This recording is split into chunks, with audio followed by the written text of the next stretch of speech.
আল্লাহ তাআলা আমরা জানি যে নবীদেরকে মুআজিজা দিয়ে থাকেন। আল্লাহ তাআলা সাইয়েদনা মুসা আলাইহিস সালামকে দুইটা মুআজিজা দিবেন। আল্লাহ তাআলা জিজ্ঞেস করলেন, ওমা তিলকা বিয়ামিনিকা ইয়া মুসা, মুসা তোমার ডান হাতে কি? ক্বালা হিয়া আসায়া, তিনি বললেন এটা লাঠি। আল্লাহ বললেন লাঠিটা ফেলো তো। মুসা আলাইহিস সালাম লাঠিটা ফেললেন, মুহূর্তের মধ্যে ফাইদা হিয়া হাইয়াতুন তাসআ, এটা একটা সাপ হয়ে গেল। মুসা আলাইহিস সালাম থেকে ভয় পেয়ে গেলেন।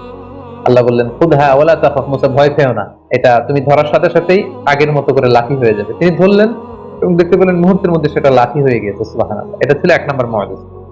দুই নম্বর মুআজিজা হচ্ছে আল্লাহ বললেন যে ওয়াদমুম ইয়াদাকা ইলা জানাহিকা তাখরুজ বাইদা মিন গায়রি সু, হে মুসা তোমার বগলের ভেতর থেকে বা পকেট থেকে তোমার হাতটাকে এরকম বের করো, দেখবে যে তোমার হাতের মধ্যে জ্বলজ্বলে আভা।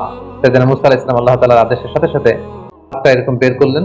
বের করার সাথে সাথে তিনি দেখতে পেলেন যে হাতের ভেতর থেকে জ্বলজ্বলে আলোকচ্ছটা বেরোচ্ছে। আল্লাহ বলেন যাও, এই দুইটা জিনিস দিলাম, লাঠি ফেললে সাপ হয়ে যাবে, হাত দেখালে এখান থেকে ফোকাস যাবে, নূর।